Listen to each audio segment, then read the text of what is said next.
Hi everyone, I'm Jianzhou, a PhD student from Professor Alexander Urban's group in Columbia University. Today I will give a talk about the membrane-coated electrocatalyst from atomic level. The oxide coatings are investigated in electrocatalysts and batteries. They can protect the electrode and increase the stability of the system. I will give two examples. One is on electrocatalyst. This result came from Dr. Daniel Esposito, and the performance of a bare platinum decreased quickly because copper cations are reduced to copper and deposited on platinum surface, blocking the active sites. But when covered with a silicon oxide thin layer, this semi-permeable overlayer will not allow the transport of copper cations and protect the reactive sites for HER. Another example is from Dr. Ceder's group, published in 2020. The oxide coatings can also be applied in solid-state lithium batteries, and they can protect the cathode and electrolyte and are conductive for lithium ions. These semi-permeable coatings can increase the stability of the solid electrolyte interfaces. And actually, there are many more successful experiments about these semi-permeable oxide coatings. But currently, we have later understanding about what's really going on at interfaces and what's the real effect of this coating. So that's why we are so interested in this oxide and substrate interfaces. So this project is focused on the interface of silicon oxide and platinum electrocatalyst. We collaborated with Dr. Dan Esposito in our department. They did experiments on this system and found that the silicon membranes are permeable for reactants and products, but impermeable for contaminants. So this is a schematic picture of the permeability of silicon oxide membranes for HER. The protons are reactants and transport from the solution to the silicon membrane, and they are reduced at interface and then released to the solution as hydrogen gas. They are so the copper cations is contaminant. They are blocked. The surface of electrocatalyst is protected by this membrane. But when there's the hole, the copper will deposit on platinum surface very strongly. So the SEM images tell the same thing. Bare platinum is a uniform deposition of copper, while when covered with silicon oxide, the islands of deposited copper were observed on top of the layers. So we are actually developing a prototype methods applicable for many coating and substrate interfaces. This is the initial start. The crystalline silicon oxide coated the platinum surface interface, and the research on amorphous silicon is still ongoing. But for the crystalline interfaces, we researched on the following questions.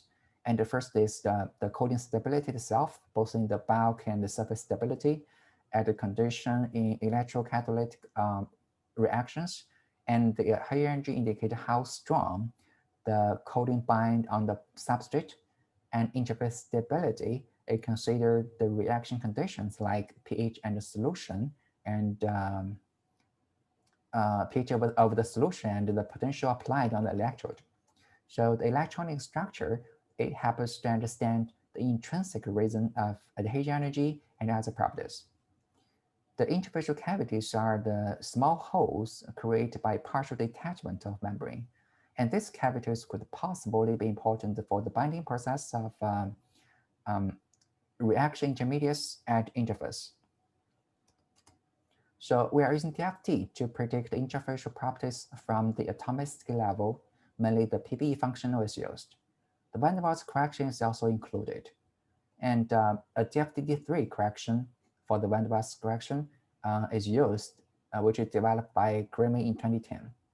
For the structure, for the surface model of silicon, we repeated the calculations and found that the stable reconstruction form in vacuum and the stable hydrated form with water.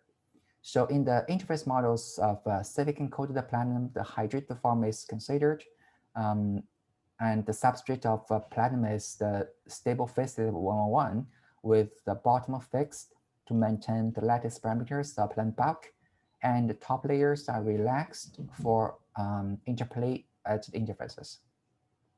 So apart from the stable hydrated surface, we also considered the other hydrated related compositions because the plant's surface could possibly stabilize them.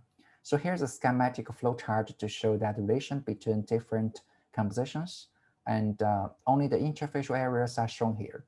And the gray box is the plant substrate, and it's the same for all terminations. And the blue dot is the exposed parts of silicon oxide layers. The top surfaces of the silicon oxide are the same with the fully hydrated terminations. And the center one is the cleaved surface, cleaved interface. To the left, by adding a hydrogen, is hydrogenated. By removing a OH group, it's silicon terminated. And to the right of the cleaved is the hydrated. And by removing hydrogen, it's hydroxylated and then oxygen terminated. We also consider this reconstructed termination at the interface because it's related to the cleaved surface, but more stable than it. So here are the adhesion energies for different compositions. The adhesion energy is the energy released when two surfaces bind together. We calculate by the energy of interface models minus the energy of only silicon layers and minus the platinum layers, and then divided by the interface area. So the dark circle in this plot are the adhesion energies of each structure, and the negative value means that the energy is released when the silicon oxide layers bind to platinum surface. So below are the screenshots of the corresponding compositions. The main difference of these structures are the interfacial composition, which I showed here. So, and also the relative position of membranes bind on plant substrate was also optimized. So the energy reported here are the lowest energy considering both the binding position on plant surface and also the interface distance between the silicon oxide layers and the plant surface. So from this figure, we know that the interface composition has a high effect on the adhesion energy of the interface. And there are 4 structures with relatively strong binding to plant surface, and the reconstructed and hydrated interfaces are weak. The cleaved interfaces is not stable, is less stable than the reconstructed one, so we didn't report it here. And the adhesion energy shows in the previous slide is at 0 Kelvin in vacuum, but in aqueous solutions, the thermodynamic stability should be determined by the Gibbs free energy. So we derived this formation reaction. Platinum substrate plus the cleaved silicon oxide layers as reference, plus water, proton, electron, and to form the interface with a certain composition according to the value of X and Y. To combine the DFT calculations and experimental conditions, here we made 2 assumptions. First, we considered only the interface models that I discussed before. And a difference reference model could change the values of Gibbs formation energy, but it will not affect the relatively trend between the compositions. And second, we assume that they expose the surface of silicon layers to be always hydrated. And in our models, they are thick enough to be independent of the interfacial compositions. So this is the equation of the Gibbs free energy at room temperature. The green parts are the calculated energy from DFT. For solids and liquid water, the temperature dependence is very small, so we approximate them with the DFT energy is at 0 Kelvin. But for hydrogen gas, the temperature dependence is considered at room temperature and 1 atmosphere. And pH and applied potential are also included. So now the Gibbs formation energy is related to both pH and U. Only the pH and U are variables and the others are constants. So based on the Gibbs formation equation, we constructed interface property diagram. Property diagram is usually for surfaces in water solutions, but here we did a similar thing on the interface in water solution. So for different compositions, we compare the values at each point of pH and potential, and X is the the pH of solution, and Y is the potential on electrode.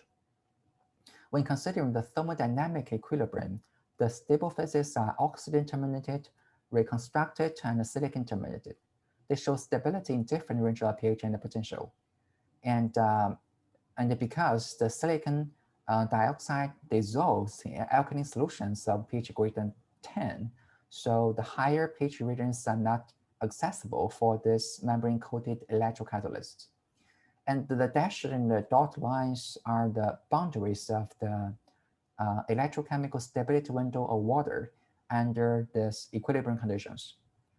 And in this figure, all these three phases are accessible in water stability range, but for HER in the negative potentials is predicted to be silicon terminated, while for OER at the positive potential is oxygen terminated. So we name this figure as equilibrium diagram because we assume that there's no kinetic barrier, especially for the formation of reconstructed membrane surface. But actually, the reconstructed surface is quite different from the others. So when consider there's a kinetic barrier that the reconstructed surface is difficult to be formed from the hydrated related structures, the kinetically favored Purpey diagram looks different. In the middle, you can see there are three new phases. Even in this Purpey diagram, there still could be other kinetic barriers because like for the transformation between any two phases, could be the water transport limitation and the additional removal of molecules from the membranes. So this application of the system is for the electrocatalytic reactions. And for the catalytic activity is closely related to the energy of platinum D-band states according to D-band theory. So we calculate the D-band center for the incorporated platinum 1, platinum 3. The x-axis is the abbreviation of the names of different structures, and the y-axis is the D-band center energy. So compared to the bare platinum surface, the D-band center is raised by about 0.4 eV. So this means that reactants at the buried interface are actually interacting with higher D-band centers, which generally result in more positive adhesion energies. And apart from the stability of the interfaces, we also look at the detachment energy of the membrane. This is one of our assumptions about the interfacial reaction mechanisms. So when the membrane is detached from the surface to form interfacial cavities, it will offer enough room for reactants and products interplaying with the platinum surface. And the detachment energy is actually the reverse adhesion energy, so it's positive values. In this plot, we plot the 6 compositions. They all show the same trend. It has a lowest point at certain distances and then increase with the distance. But they have different slopes. The slope shows the degree of difficulty to detach. Like for the oxygen terminated, it has a steep slope, meaning that there's the stiff bond between them to prevent the formation of cavities. While for the reconstructed and the hydrated interfaces, the bonds are much softer, allowing an easy creation of cavities. We are still working on this assumption to get a more quantitative conclusion to the reaction mechanisms. So in summary, the semi-permeable oxide coatings are a promising way for protecting the catalyst, especially in the corrosive environments like seawater electrolysis. And we developed an interface Purpey diagram following them to map the stable compositions at interface as a function of pH and applied potentials. And we show that the composition, adhesion energy, and electronic structures of interface interface depend sensitively on the pH and the potential. And the silicon membranes does not only protect the platinum surface, but also it changes properties, meaning that there is a potential for synergic effects of the membrane and the catalyst. And this is also one of our future directions. I'm grateful for Dr. Alexander Urban's guidance on this project, and I would also like to thank all of my group members and collaborators for their kindly help and suggestions. And Dr. Dan Esposito and Marisa share their knowledge from experiments. And I would also like to thank the Research Corporation for the science advancement and the Alfred P. Sloan Foundation for the funding support to this project. Also, thank all of you to listen to my talk. And I'm looking forward to see you in AIChE virtual meeting.